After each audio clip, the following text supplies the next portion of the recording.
What up, everybody, and welcome to Baz on Blades. My name is Baz, and I'm going to talk about some blades. Today's blade, a vintage Benchmade. It's a Benchmade model 910 Stryker. It's Stryker with a Y, so it's way cooler than Stryker with an I. Believe me, I've held it in my hand. It would not be the same spelled with an I promise. This is an Alan Elishwitz design. Alan is a custom maker. He's an older generation custom maker that was he was just super hot in the last decade, and I mean he still is, guys, but that was his come up time, was the last decade.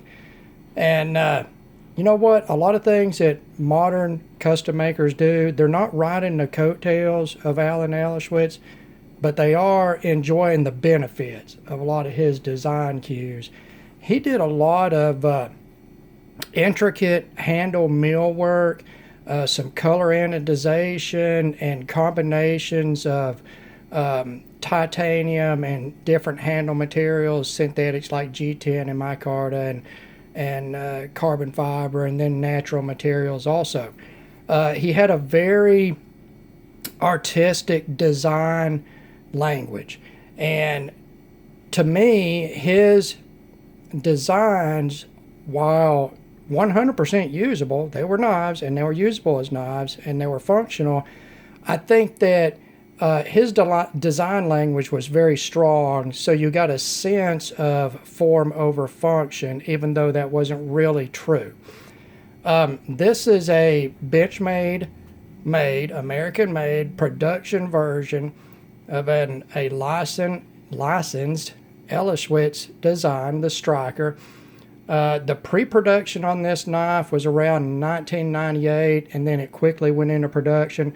This one that you see in front of you is a 99 model that was bought by me. I'm the original owner, and so it's a very early design. And this is a discontinued model. They went from the liner lock version. I don't know if they discontinued it in the liner lock before they introduced the newer axis lock version in, I think, 2014.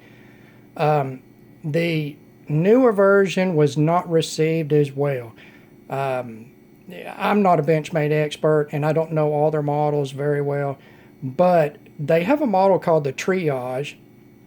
And when the new Stryker was introduced, it was argued that it was basically a modified Triage handle with a Stryker blade profile. And I don't think it was as well received as the original was back in '99, because it was a very good seller at that point, very well received. So let's talk about specs first. It is a full-size knife. Now remember, 1998. Or 99, guys, a little bit different than 2017 in all aspects, including sizes. You got a 3 5/8 inch blade, or 9 centimeters. The blade stock is 1/8 inch, or 125 thousandths, and that's 3.17 millimeters. The blade width at the widest is 984 thousandths, or 25 millimeters. The handle length, 4 3/4 inches, or 12 centimeters. Handle thickness, 470 thousandths, or 12 millimeters. The handle width at the widest point at the butt end, 1.12 inches, or 28.63 millimeters.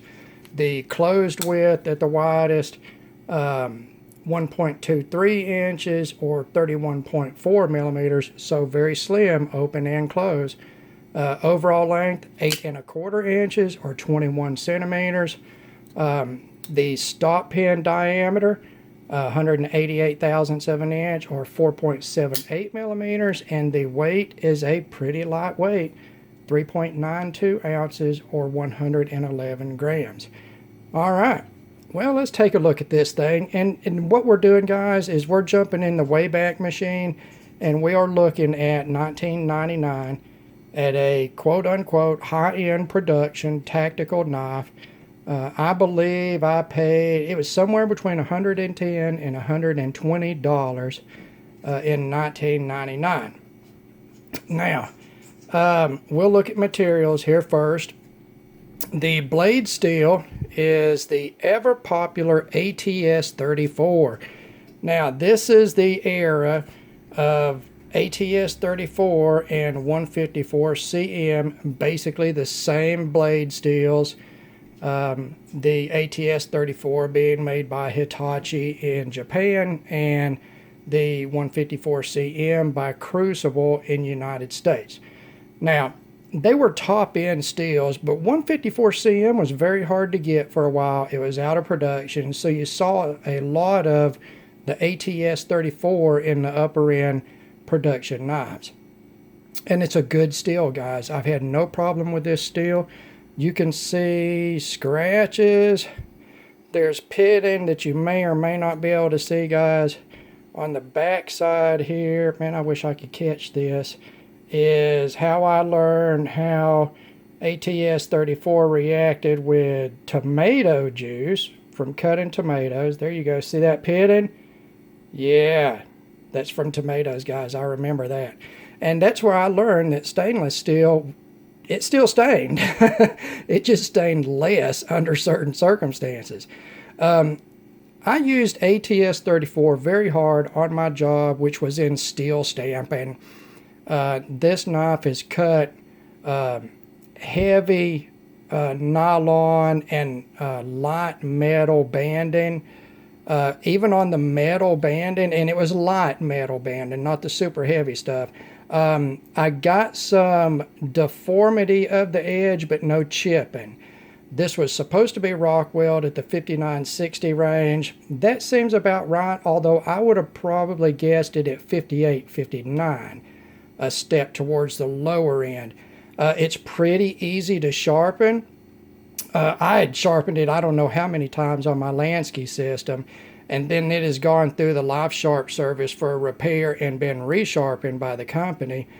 But I thought that ATS 34, 154 CM were very good working knives. They were what I always wanted 440C to be, just slightly better than 440C. And I think that's a great working blade sort of level and great characteristics. Now, the handle is G10 over what we might in 2017 consider to be thin titanium liners, but back then was pretty normal. It does have a Zytel backspacer. Now, Zytel, guys, not anodized aluminum, not anodized titanium, Zytel.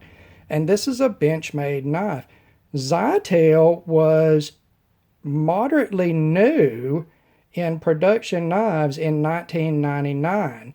That's pretty much when you saw the more modern fiber reinforced, the injection molded plastics coming in that were super, super strong and super tough. They were machinable. And, you know, it was, you know, really is sort of a high-end material. I mean, not high-end, but it was becoming more popular on the higher-end production stuff. So you got a backspacer build, a stainless steel pocket clip, a fantastic 3-screw design pocket clip. The design of the pocket clip is classic, much like the pocket clip that ProTech uses on their automatics. The pocket clip I have on my custom Crawford, my Casper folder, they're all of the same school of thought and they work very well. But 1999 again, one position, right hand, tip down carry. Now, this knife has been a great learning tool for me. 1999 is when I first got into the quote-unquote high-end knives, and this was my first one. And it turns out, as I learned about knives, I learned I didn't like some of the features on this knife. And the tip-down pocket clip is one of those features. I do not like to carry a pocket knife tip down. That's a personal thing. I just don't like it. So, I don't know, guys. You know, you learn as you go through you grow as you become more familiar with knives, you grow your collection, you become more familiar with construction techniques and details like that. And this is one of the knives that educated me. All right. So we've got that stainless pocket clip, and I want to point out something that's a very good design and build feature. On the show side, you have the male side of the hardware affixing the scales and liners together with the backspacer. And you'll notice you have male screws on this side, female receivers on the other side. That is a very robust way to build a knife. Then you have on the stop pin, it is centrally threaded, and then you have a male screw going through on each side. And then on the pivot, of course, you've got a covered pivot on this side. It's just a flat disc. It is captured. I've never had any problems with it rotating on its own, but you do need to Loctite the pivot because it will walk a little loose over time. You'll notice it in the action. So something else I learned on this knife was about G10. Everybody loves G10. I love G10. I love it. I love it in colors. I love it in layers. I love it flat slabs, and I like it radiused, and I just love everything about it. I love the way it feels in the hand, blah, blah, blah. I can't stand this G10. I can't stand it. Look at the surface of this G10. You see how shiny that is? That is the slickest G10 I've ever seen in my life. It is also the toughest surface treatment I've ever seen in G10. Now, look again at the blade. Okay, I bought this in '99. I carried it every day, guys. Every day it is scratched and pitted and blah, blah, blah. Now, look at the handle scales. You see any damage there? None. I would be hard pressed at all to find any damage, visual damage on those scales. And you know what? G10 is tough as nails.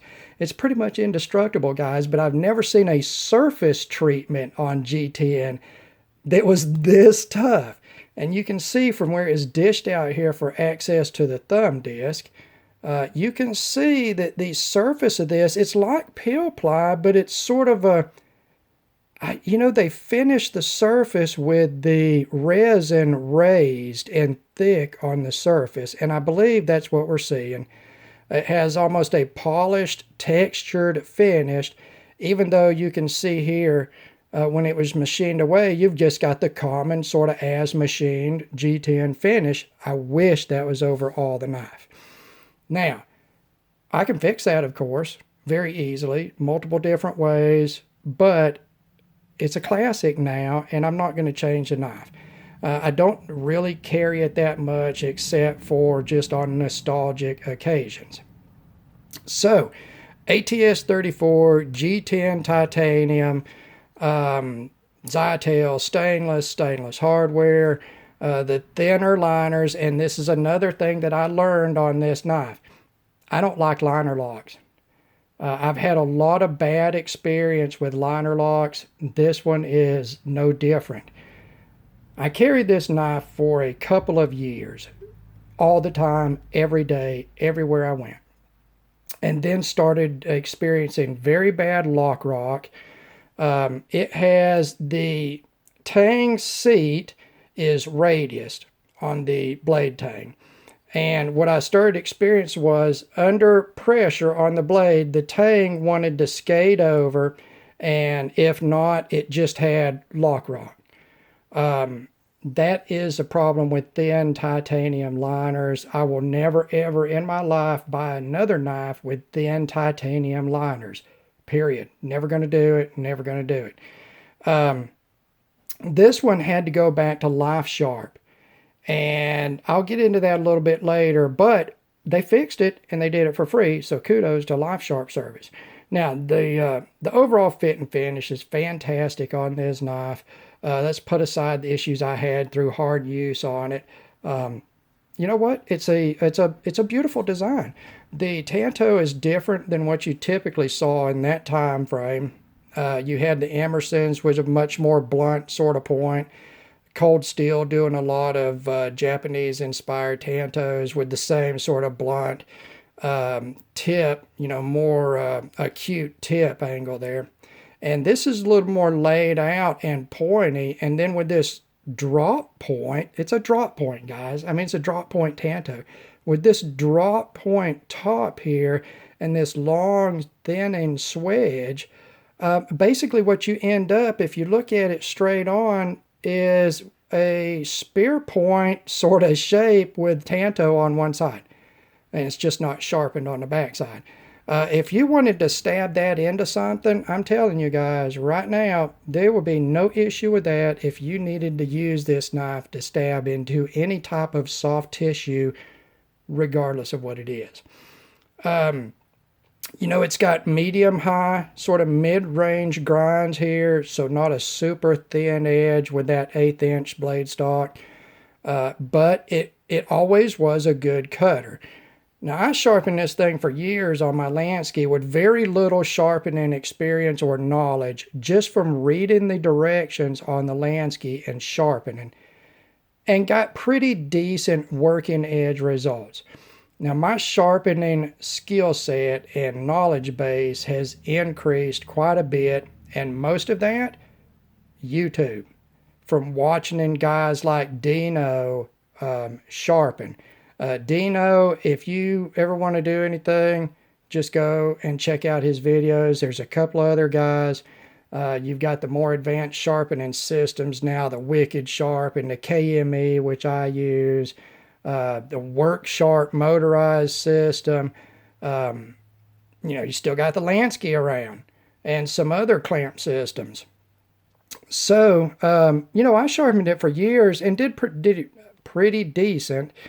And I sent this back for the Lifesharp service. And what they did, they sharpened the blade. They got way up into the sharpening choil. I wasn't super happy with that. I'm probably going to expand that sharpening choil out another 1/16 of an inch. And I'm going to resharpen this. I don't like this transition. Look at how blunted that is. I was not happy with that at all, because I had kept that transition for years, and now it's totally blunted and rolled through from the primary edge to the secondary. I mean, look at that, guys. There wasn't any reason to do that to that knife. So I wasn't really happy with the resharpening, but they did fix the lock issue. They went in and they carbidized the lock bar face. So it locks up about 50%. It doesn't move. There is no lock rock. There is no type of play in it. So, I'm pretty happy with it. They replaced the small hardware with new black hardware, original handle scales, original pivot, original liners, original pocket clip, and original blade. I wish they hadn't sharpened it, but oh well. And a reminder to you guys that want to take advantage of the excellent Lifesharp service, which is part of the price of your Benchmade knives. Do not send your knives in the original packaging. Do not send the little microfiber pouch. Send it in a plain box. They do not return that stuff. They literally throw it away. They send your knife back in a black Benchmade branded box. Just like the blue boxes, the original boxes, but in black. And it doesn't have any print on it as far as the model designation or anything. So if you send it in a plain box, you keep your original. When you get it back, you'll have a spare box. That's always real good. And all you got to do is pay the shipping there. And guys, they rebuild your whole knife. Some original parts they'll keep on it, and some, like the hardware, the screws and stuff, they'll replace, they'll sharpen it, blah, blah, blah. They fixed this one. It feels better than it ever did, frankly. It's very smooth. It is on dual phosphor bronze washers, and it is very smooth. The centering is good on it. You can see that. You can just shoot it open like you're shooting marbles. It is very smooth. It's not going to drop like bearings, but it is very smooth and very hydraulic feeling for washers. Let's see what else. hey, something else that you guys may not like that I actually don't care about one way or another, and that's the deployment system. And that's a thumb disc.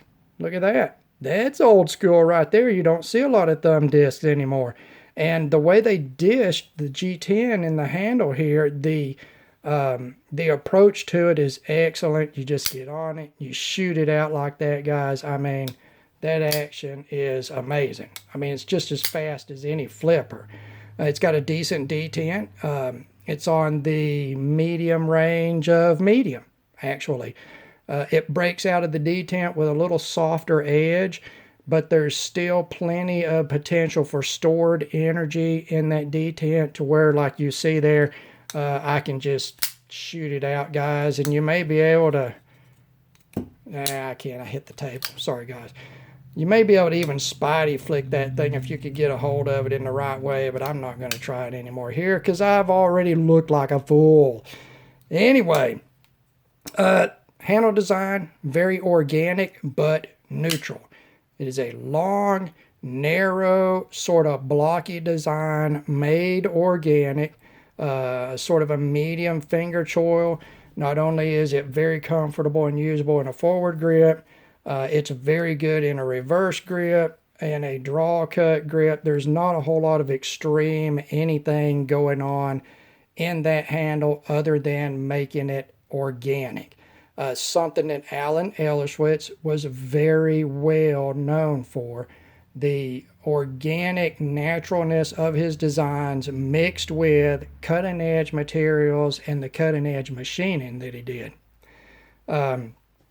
So, you know what, guys? I mean, vintage Benchmades are pretty cool. I'm not the biggest Benchmade fan, but I love this knife. I'll probably never get rid of it. It's the knife that got me into higher end production knives. I learned a lot about handle material and the impact on carry and use. I learned a lot about pocket clip design and placement. And I learned a lot about liner locks and their strengths and weaknesses in this knife. And then also, it was one of the first, if not the first, Tanto style bladed knives that I ever had. So I learned about the natural limitations and positives on a Tanto. And you know what, guys? I really do love this design of Tanto. That is really, really stabby, really cool looking. I think that it's a beautiful design even in 2007. And it's just such a natural feeling knife. And now that it's been through Lifesharp and the issues were fixed, it's just a great performing knife. And I want to stress again, it didn't go to Lifesharp because Benchmade makes crappy knives. It went to Lifesharp because I used the shit out of it and on a job in an extreme environment where everything around it was steel. Okay, I worked in a steel stamping department on huge steel stamping presses surrounded by steel. I mean, there wasn't a lot there that wasn't steel, guys. I mean, the guys that worked there, we weren't steel, but everything else was. That's a harsh environment for a knife. And you know what? It just wore it out. And then you have the natural limitations of a thin titanium liner lock. Nobody knew about carbidizing back then. Nobody knew about lock face inserts. That's something new that we've gotten used to that we did not have back in the days where we were feeling the initial growing pains of the tactical knife market. What we've got now is so refined, learned from the earlier models. So guys, if you're into vintage stuff, if you're into vintage Benchmade, this is a fantastic model. I don't think they're too awful expensive on the secondary market. Just search around and get you a one that's in good shape. If there's anything wrong with the lockup or anything, send it in to Lifesharp and they'll carbidize that lock face and fix that for you guys. Other than that, just use it. Just use it, guys. It's a fantastic design. And really, the things that I determined that I don't like about it don't turn me off enough to not keep the knife. It'll stay in my collection. All right, guys. there's another video from Baz on Blades. I want to say thank you for taking the time to watch. Thank you for all the comments. I hope you enjoy the video. God bless all of you, and we will talk to you again.